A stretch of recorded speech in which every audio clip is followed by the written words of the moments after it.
Hello મિત્રો, જય માતાજી ને જય શ્રી કૃષ્ણ બધાને। જો આજે આપણે છે આ વિડીયોની અંદર ખૂબ જ સરસ ઉપયોગી એવી ટ્રીપ્સ બધી જાણવાની છે। નાની નાની ટ્રીપ્સ એવી છે જે ગૃહિણીને રોજે ઘરમાં ખૂબ જ ઉપયોગી થશે, જેથી તમે આખો વિડીયો જોવાનું ભૂલતા નહીં। એમાં નાની નાની સરસ મજાની ટ્રીપ્સ હું આજે બતાવવાની છું। ચાલો ત્યારે આપણે સૌથી પ્રથમ સાબુના ઉપયોગથી ચાલુ કરીએ।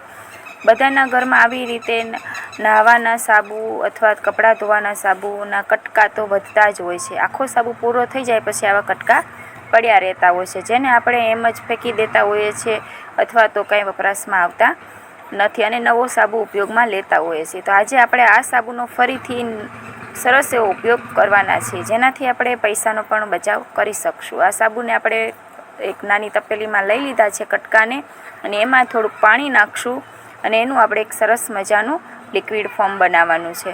હવે આ સાબુ અને પાણીને ખૂબ જ આપણે મિક્સ કરી દેવાના છે, નાના નાના કટકા કરી દેવાના છે અને ગેસ ઉપર ગરમ કરવા માટે મૂકી દેવાનું છે। આવી રીતે ગેસ ઉપર ગરમ કરી વારવાનું છે અને બહુ ગરમ થતાં વાર નહીં લાગે, 5 જ મિનિટમાં સરસ મજાનો એક ઉભરો આવી જશે।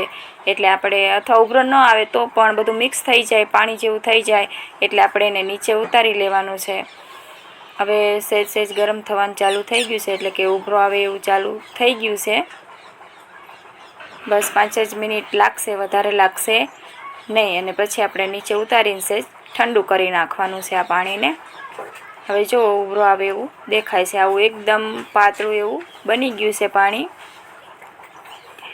હવે આપણે નીચે ઉતારી અને ઠેરવી લઈશું, થોડુંક ઠરી જાય પછી આનો ઉપયોગ કરવાનો છે। અને શું ઉપયોગ કરવાનો છે તમે આગળ વિડીયોમાં બન્યા રહેજો તો તમને જાણવા મળશે। આ જો પાણી ઠરી ગયું છે અને આપણે આવા વેસ્ટ બાળકોના જે ચોપડા ભરાઈ જતા હોય, નોટબુકો ભરાઈ જતી હોય, એના પેજનો આપણે ઉપયોગ કર્યો છે, સારા પેજનો ઉપયોગ નથી કર્યો, જેથી આપણે વેસ્ટમાંથી બેસ્ટ વસ્તુ બનાવવાની છે એટલા માટે।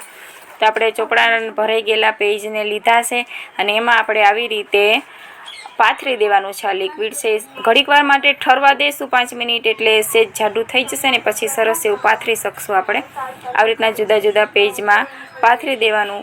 નોટબુકનું ન હોય તો ચોપડાનું હોય તો ચોપડાનું લઈ શકાય, તો ઝડપથી જાજુ લિક્વિડ એમાં સમાઈ જાય છે।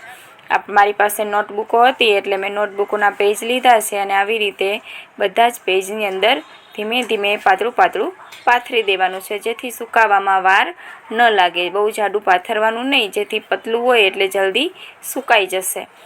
આવી રીતે 3 પેજની અંદર મેં સૂકવી દીધું છે અને આપણે આ જ લિક્વિડનો એક બીજો પણ ઉપયોગ કરવાનો છે, એટલા માટે આપણે લિક્વિડ બીજું બચાવેલું છે। અને આને આપણે તડકે ઝડપથી સૂકવા માટે તડકે મૂકેલું છે, પણ તડકો ન હોય તો આપણે પંખા નીચે પણ આને સૂકવી શકાય છે। હવે આ જો તડકે મૂક્યું હતું તો 2 કલાક કંઈ નથી થયા અને માત્ર 1 કલાકની અંદર જ આ કાગળ સુકાઈ ગયા છે સાબુના લિક્વિડવાળા। અને હવે આપણે નાના નાના કટકા કરી લેવાના છે। આ રીતે આપણે નાના નાના કટકા કરી લઈશું।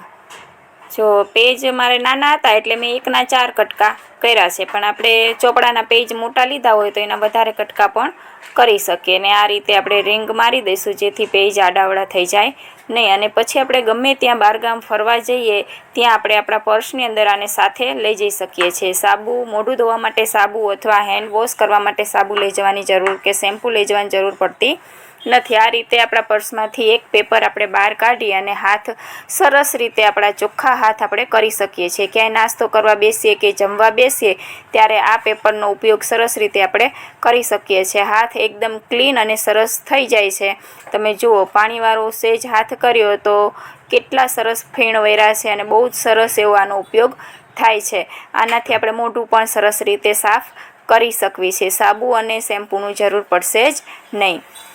હવે આપણે બીજું જે લિક્વિડ બચાવેલું હતું એનો આપણે આ રીતે ઉપયોગ કરવાનો છે। એક આવી નાની બોટલ, નાના બાળકો સોડા પીતા હોય એટલે બધાના ઘરમાં આવી બોટલ તો હોય જ, આપણે એ બોટલ લેવાની છે અને એની અંદર આપણે આ લિક્વિડને ભરી દેવાનું છે। પછી લિક્વિડને ભર્યા પછી આપણે બોટલનું ઢાંકણું બંધ કરી દેવાનું છે, પણ એ બોટલના ઢાંકણાને આપણે એક કાણું જરૂર પાડવાનું છે। કાણું પાડવાનું જેથી આ રીતે આપણે હાથમાં એને લઈ શકીએ, અને નાનું કાણું પાડવાનું જેથી બાળકો વધારે બગાડે નહીં। હવે આપણે ટોયલેટ પાણી જઈએ કે વોશરૂમ જઈને આવીએ ત્યારે હાથ આપણા સાફ કરવા હોય ત્યારે આપણે આ બોટલના પાણીથી આપણે હેન્ડ વોશ કરી શકીએ છીએ।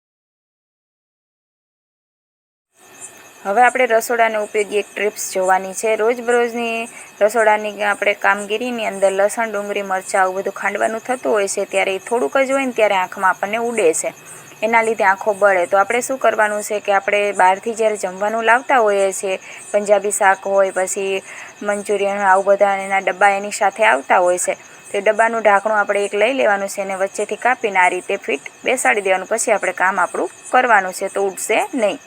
અને હવે આ જાર છે, પણ આપણે પાસે જ્યારે લાઇટ ન હોય ત્યારે જાર મિક્સરનો આપણે ઉપયોગમાં લઈ શકતા નથી. ત્યારે આપણે ગ્રેવી બનાવી છે તો શું કરશું, તો આવી રીતે આપણા ઘરમાં ખમણી તો લગભગ બધાના ઘરે હોય જ આવી રીતે.